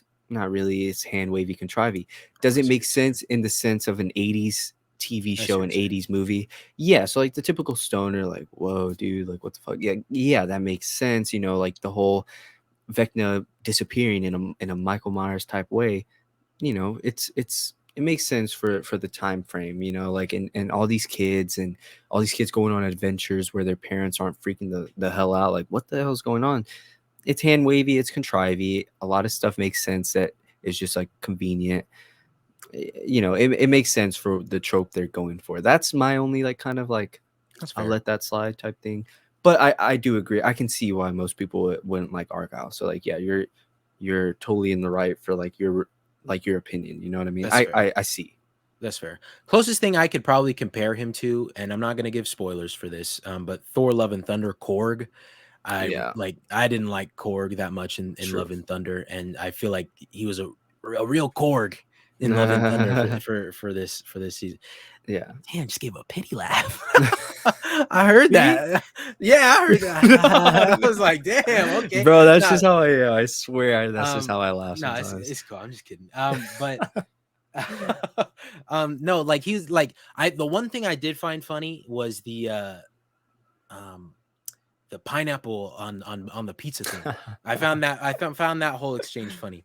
Yeah. But like other than that, like it was just like, oh, okay, thanks Argyle, Yeah, thanks big true. guy. Yeah. But no, but to go back to your original question, yeah, I guess the California subplot I wasn't as interested in, but I do think it had its place, and I think it made sense in the story, and so I was still engaged in it because of that, because of how it uplifted another side of the story that I was interested in. So it's like you can't have this thing without having that thing. So I understood it and I accepted it. And then the other thing that like stood separate, they tried to relate it as well by saying like, okay, we need to kill this thing so we can help the kids out. And it's like I liked it. I liked that for that as well. But I also just liked that the prison thing is what I'm speaking of. I liked the prison thing just by itself as well. Like, Yeah. but setting aside the Demogorgon thing. So, Yeah. overall, I did like the subplots. I did like them. Yeah, it's actually pretty cool. I know a lot of people didn't really like the whole Russian stuff, but I thought it was cool. It gave us a badass moment with Hopper getting out of there in the first place, and it helped, him and Joyce reunite, which I cried in that in volume one. But I thought yeah, I thought the Russian stuff was cool. I thought everything at Hawkins was, in my opinion, everything at Hawkins was the most interesting to me. We have most of our heart characters like Steve, Robin, Dustin. Not so much Lucas. I didn't really like him in in Volume One. I was like, oh, man, He was kind of a get out of douche. here, dude. He was kind of douchebag. We have Max and all of our like heart characters there. Eddie, phenomenal.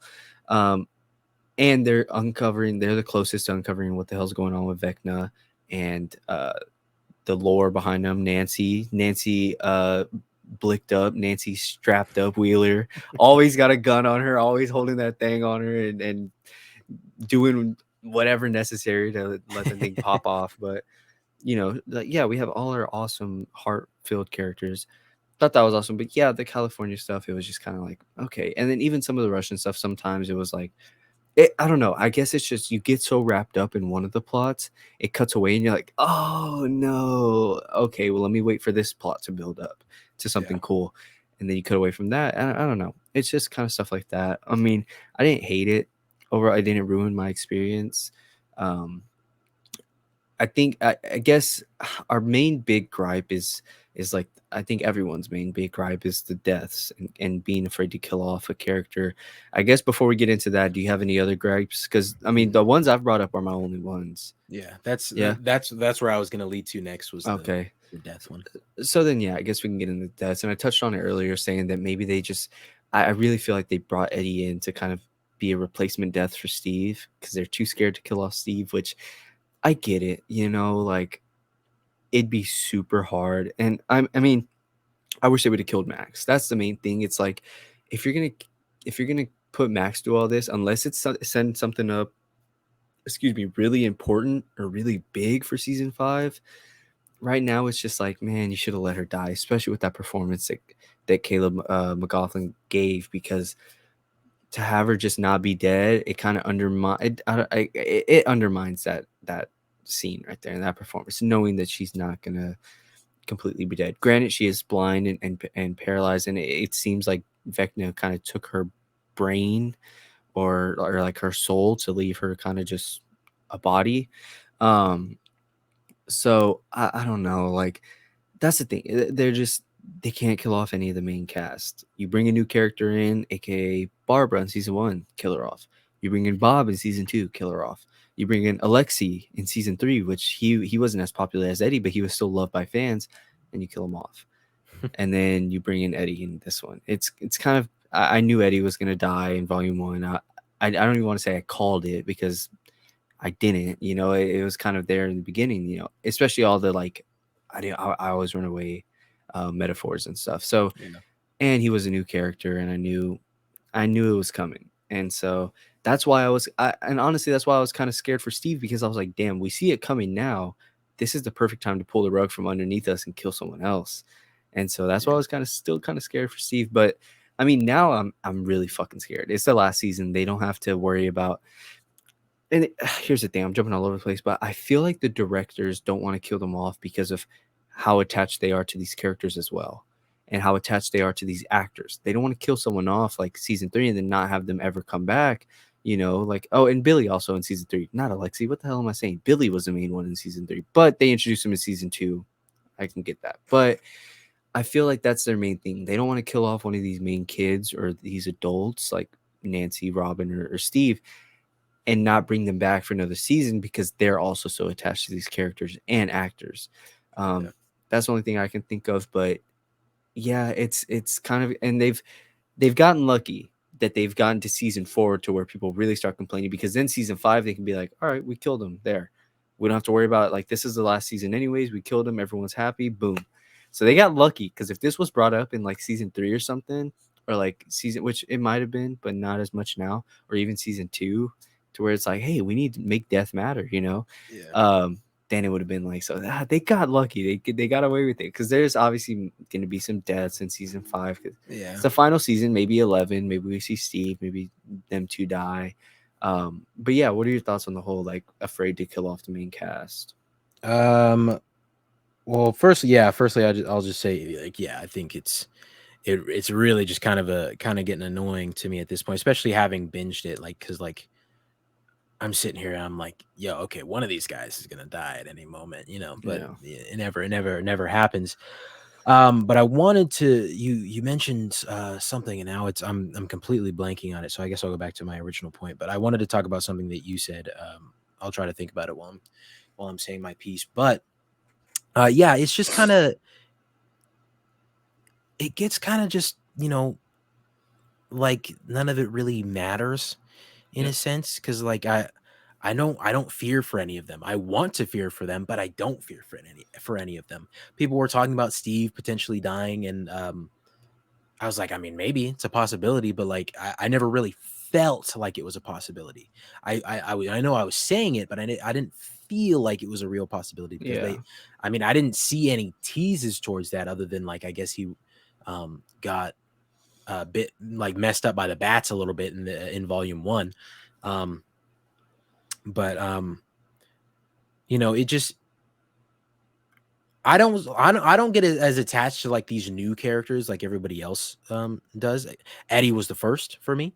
Nice. Like Alexi I thought was cool, but Yeah. I didn't care for him that much. And then Bob, I don't understand the love for Bob. Like Bob's a cool guy, don't get me wrong, but oh, that sucks. Bye, Or Bob. Barbara. Hey, get the fuck out of No, here. Who gives a yeah, shit about Barbara, bro? Like, I don't even think Barbara counts, bro, because everybody was new in season one. Like, what yeah, are we yeah, you're right. talking You're about? right. Like, Barbara But no, shouldn't it's count a to me. love they still have. Like, oh my gosh, we got Barbara in season 4. Oh my gosh, bring Barbara back. Who gives a fuck Yeah. about Barbara? Get the fuck Yeah, out of here. Who that's cares, that's bro? weird. That's just weird. I don't get that at all. But no, yeah, it's just and obviously they're gonna change that in season five. Like, yeah, it's the final season, and that's what I think is good going into this because like all bets are off. It's kind of like Oof. a season of Steve. Game of Thrones. Like Yeah. anybody could die. You don't know who. There could be like probably not, but like there could be a red wedding type event. There's a ton of people die. Um, oh, that's what I was gonna mention. What you said about Max dying, not having died, rather. Yeah, I think she definitely has to play a role, and then like there's no way they would have just left her alive like that if they didn't have a purpose for her.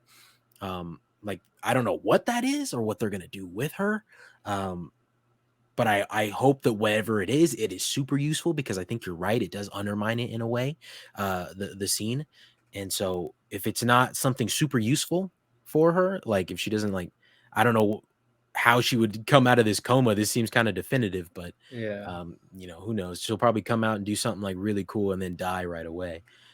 But yeah, I think they have a plan for her. Yeah, this whole character thing, I don't think it ever was really even apparent to me until I saw that Ben pointed it out. Yeah. Um, and I think Ben's absolutely right. I think he hits the nail on the head. It's like I don't know why they're unwilling to do it Yeah. that way. Like I don't know if they really just want to have like this big poetic thing and have like multiple people die in season five, maybe. Um, I don't necessarily think I think if anything, like season 3 is where I would start expecting like people that we know to like maybe start dying. But like season 1 and 2, I can forgive them for such a thing. But this season, especially like facing a villain, you have Robin say something to Steve, like, I don't know if we'll make it out of this one. Yeah. And then like you have her say that, but then everybody makes it out. Relative nobody's even injured, and Yeah. it's like well, I guess Max, but Max isn't like a quote unquote legacy character, Yeah. So you know it just seems like they set up stuff like that, and they want you to think like they even got Netflix out here making billboards, Protect um Steve. but they want you to think that, but that's never a real possibility, it seems like, and you get that feeling that it's never a real possibility, and it's Yeah. just kind of like empty, not promises, but empty threats, I guess. Yeah. And it's just like, come on, man, like threaten me and then follow through. Like I can Yeah. take it. I mean, I know I'm gonna cry about it, but like, I can take it though, Yeah. So I don't know. It's it's a little bit bigger than just a nitpick. Like it is a serious problem, but it's one that obviously we're like it's at this point it's now gone. It even Yeah. shouldn't realistically we shouldn't even like be complaining about it anymore, I guess, because like season 5 obviously that's going to change. It's the last season, as you said. It's all things are just things are going to go crazy essentially. Yeah. Yeah. And shout out Ben. Spire Entertainment on Amen. TikTok, and Cinematic Dissection. Ben, I know he's probably gonna listen to this. We miss you. Wish you could have been on. Amen, Um, brother. but no, yeah, for sure. Because as soon as he brought it up, my girlfriend's brother-in-law brought it up, and I was like, okay, yeah, I definitely get it. And that was just kind of the theory I had, that maybe the directors are too close with these characters as much as we are, that they're kind of scared to kill them off. But yeah, all bets are off this next season. Yeah. Yeah. So was that about it? Everything good and bad? I will say, Mhm. um, one of the greatest episodes of any show I've ever seen, top 10 at least. Episode 4, Max floating up, and that whole moment had me tense. I was shaking my leg the whole time. One of the greatest episodes I've ever seen of any TV show. Just tons of props to Netflix for that one, and to Stranger Things for that one. Just an amazing episode, and there's a lot of amazing episodes in here. Yeah, 100%. I agree. Like that was, um, I knew about the hype behind that episode going into it because, like, obviously I had waited to watch volume 1, but it Same. delivered. Like, even if you Oh know yeah. about the hype going into it, like it still delivers big time. Um, and I'm glad. I think Sadie Sink got some nominations, or Yeah. did she? Oh Or no, did she she not? didn't. Her Oh, she and didn't. Millie Bobby Brown got robbed. I Damn. think just the show got some Emmy noms this time around. Oh, damn. Yeah, dude, they got robbed, Okay. bro. Especially That's Max. yeah. Man, Wow. Okay. That's actually surprising to me. I Okay. think I remember reading something like that or seeing a video like that on TikTok. But Okay. damn Damn. shame. Well, yeah, I thought it was a spectacular episode when, like, Oh yeah, well, I think Max actually did a spectacular job throughout the entire season, but like that's definitely like her standout episode that's meant for her. So, um, yeah, damn, that's crazy. That's crazy to hear. I didn't know that. yeah, dude. I will say I'll leave you with a little theory. I want your thoughts on it, whatever, and then we can get into the wrap up. So, okay, so last season, and this is not an original thought. I heard someone say something similar to this on TikTok, so I want to leave you with it because it pertains to the whole death thing. So last season we saw the whole like get the American, or leave the American, whatever. So we're like, okay, maybe that's Hopper. Like, well, we don't know. We're like fan theorying, and then they drop a trailer like relatively a little bit soon after season 3 ended, and it's Hopper, right? What would your thoughts be? Like, say you wake up, right, and you're like, oh, Stranger Things season 5 teaser already. All right, bet, let's check this out. What are your thoughts? What are your emotions? You see we're on the upside down, right? Lingering on the upside down, just panning through. We see some dead bats, and then we just see someone grab a guitar. What are your thoughts? Because I've seen a lot of hate for it. I've seen a lot of hate for it. I just want Eddie back, bro. I Oh just my want him back. god, this man is struggling. This is the But denial if phase in they live did, action. I'm not saying I'm not saying they would. Honestly, I don't even know if I would like it if they would. If they did do something like that, it just goes back to the whole undermining death. If they did pull something like that, I guess I can already see your answer. Like, what's going on through your Um, head? I mean, I'd love to have Eddie back. Don't get me wrong, but Mm-hmm. then I think that just goes back to like what you said about like undermining a scene and like Yeah, consequences and stuff like that. And it's like, like they're what are kind we of doing gone. here? Yeah, Yeah. Only thing that I don't know if you've seen the theory about Um, where he's that D&D. yeah, Yeah. That's that'd be something that I dope. would appreciate. That is something Yeah, that I could good, get good, good. behind. Uh, We're this on the man same was about page. to, he's rating me. He's hey man, this is a good thing. It's a good thing you Oh, said that. You good. better get your ass whooped. Zing! Just pull out like some scissors or some shit. No, yeah, No, but yeah, it's yeah, I see what you no, yeah, that's like, I mean, I wouldn't hate it, I guess. Like it'd be a hype moment for a second, but then it definitely goes back to like the undermining a scene thing. Borderline, I mean, one could even say like even the D&D theory could probably undermine like mean. I'd a hate scene that. like that. God, Um wait.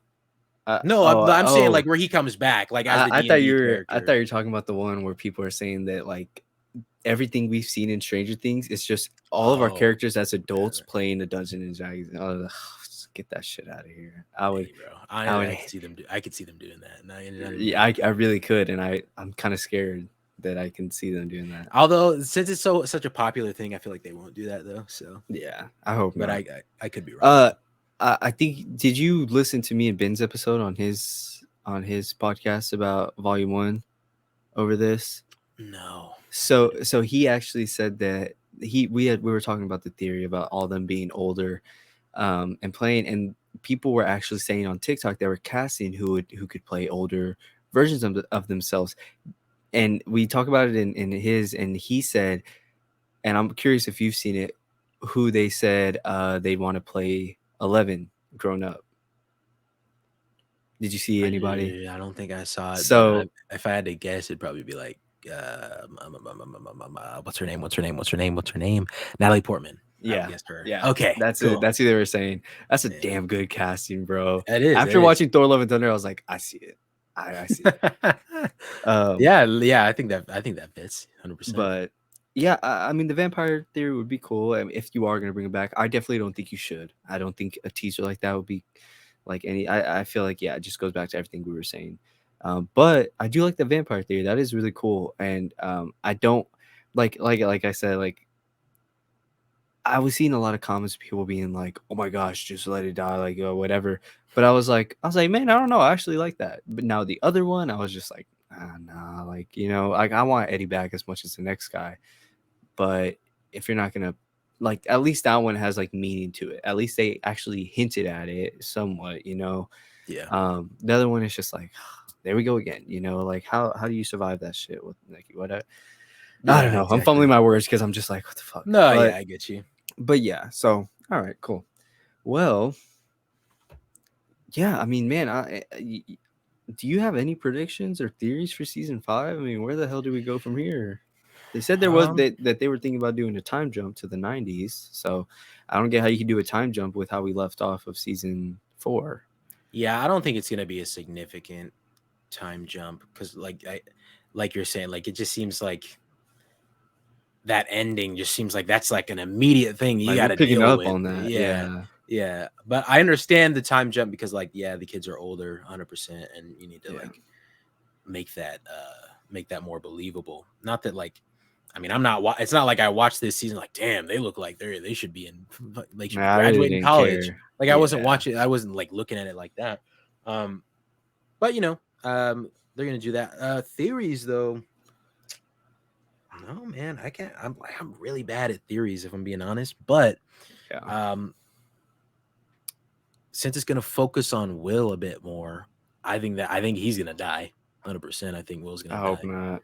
It really like as much as it sucks, Will's gonna die. I think I think if anyone, bro, my bets are all on 11. Mm, I mean, she's the whole I can see reason that too. she's the whole reason all this happened. Like, she's the reason Hawkins is the way it is She needs now. the consequences. I Yeah. mean, dude, but like that's the thing. Like, if she wants this all to go, she has to go with it. They're Dang. coming for her. She's the whole reason this happened in the first place.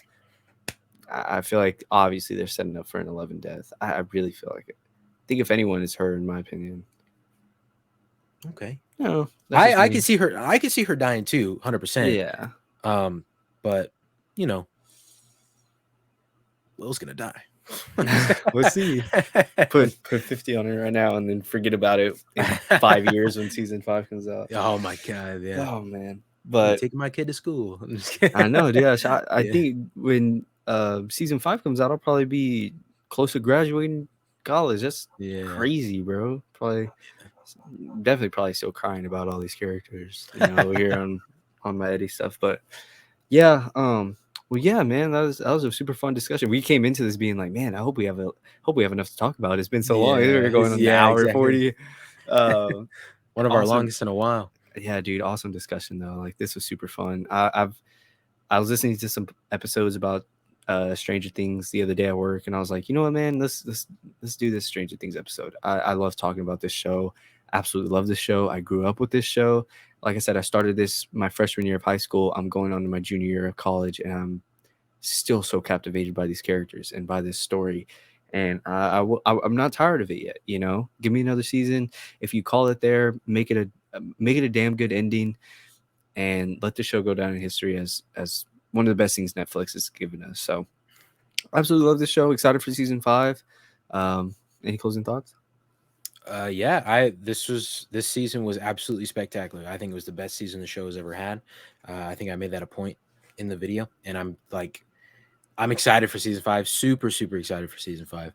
Just because I think it means more emotion, more character growth, more character deaths, more of the stuff I love to cry. So give me Yeah, me more too. stuff to cry about. So Yeah, I'm very, very excited for it. And they've shown me their progression of writing capabilities over the years, and so I don't doubt that it's just gonna keep getting stronger. So yeah, um, I appreciated this season so much, and I appreciated the way they conveyed the season. Like we talked about earlier. I I liked the split up format rather than just all at once. So um, yeah. I think they're doing it all right. They're firing on all cylinders, and I hope they continue to. Yeah, me too, bro. Finish it off strong, and yeah, like I said, let the show go down as one of the best TV shows in recent memory. So yeah, I'm all for it, bro. I'm rooting for them. I can't wait to see what they do. I can't wait to see what the actors do and like, beyond this, and even where they take these characters in the next season, and just any news. They gave us a teaser, like pretty quick last season. So well, I wonder, maybe if this season they'll give us another little quick teaser. Um, Yeah, that teaser and was then so have us long wait. ago, huh? About like Hopper in the Yeah, snow or whatever. and it was pretty quick too. I remember it dropped, and we were like, "Oh wow, this should be coming quick!" Like I'm excited, and obviously it didn't. But yeah, it'll be interesting to see if they kind of drop something on us here in the next couple months or something. I don't know, wishful thinking, but that has been our season 4 wrap up and review of Stranger Things. Phenomenal show and a phenomenal episode. I had a ton of fun talking about this. You can 100%. find me, Aiden H Talks, on about everything: Twitter, TikTok. Trying to tweet some more. I just like throw out some random, like, I've just been tweeting some fan castings, which we are back with a fan cast episode tomorrow. We're gonna be recording it. That is July 20th. Is tomorrow? Yep. Yes. Yep. So yeah, we'll be fan casting the Fantastic Four, Doctor Doom, and then Magneto and Professor X, I believe. That should be a fun one. And wait, and Logan Oh, and too, or no? Wolverine. Wolverine. And Yeah, yeah, Wolverine. yeah. So maybe we'll throw Doctor Doom in. I can't remember. We'll see. We'll see how it goes. It should be a super fun episode. And then Saturday, July 23rd, Oh, Comic yes. Con Yes. at 5 p.m. Pacific Standard Time, 7 p.m. Central, 8 p.m. Eastern. We will be live on YouTube, Oh my live goodness. reacting to the news, live reacting to the Marvel Comic Con news, chatting, chilling, probably snacking, just talking about all types of stuff. Me and Charlie talk for like 30 minutes to an hour before we record all the time. So it'll Yeah. just be like a normal little conversation just with some big Marvel news. So if you're watching this before the 23rd or listening to this before the 23rd, come stop by, even just for a little Yeah. bit, We catch up on love to some have you. Comic-Con news. Yeah, but yeah, that's me, and that's everything coming up. Charlie. Yeah, you can find me on TikTok at It's Cubson. You can find me on YouTube as at just Cubson. Twitch at It's Cubson. I stream every Tuesday, Thursday, or Tuesday, Wednesday, Thursday, Friday. Um, Random stuff. Multiverse is coming out, so maybe some of that. I don't know if I don't think I'll stream this thing at the same time as us, just because like I don't want to be talking to my chat at the same time. Yeah. We got everything going on, but still yeah, this is a super exciting week. We thought the week before or 2 weeks before was going to be super exciting because like there was Thor and Miss Marvel and the boys and whatnot, and like wrench got thrown into that because of like my own COVID And stuff. But vacation and everything, but that type we're of here thing. But now. yeah, we're here now, and like Comic Con, every minute it comes closer, I just feel the excitement rising, and it's just I cannot wait. I think we're gonna get some big things from this, and I can't wait to talk about it. Can't wait to talk Yeah. about it. Yeah. So yeah, thank you guys so much for watching. Seriously, thank you guys for listening on Spotify, listening on Apple Music, whatever you're listening on. If you're watching on YouTube, hi, I waved for all the audio listeners. You didn't see that, but if Yeah, you no went over to smiling. YouTube, you would. So if you guys are watching on YouTube, be sure to hit the subscribe button, hit the notification bell so you don't miss when we upload weekly. Hit that like button too. We super appreciate it. It helps push our stuff out more to get more people like you guys to come join in the conversations. Feel free to comment too if you guys want to. If you guys if you guys wanted to comment on something that we said, if you think we said something stupid, let us know we said something stupid. We'll Please. probably agree. But yeah, seriously, thank you guys so much. This is been quite the journey. We're not even that far into the journey, but it's been fun. It's been everything that I didn't expect coming into it. Yeah. So it's nice. It's really cool. So thank you guys so much. We will see you guys tomorrow with our Fancast episode, and then we'll see you on Saturday, live on Saturday. Live, we will On be the able dot. to interact with you guys Yeah. live. So that is going to be really cool. Again, thank you guys so much. We will see you soon. Adios. Peace.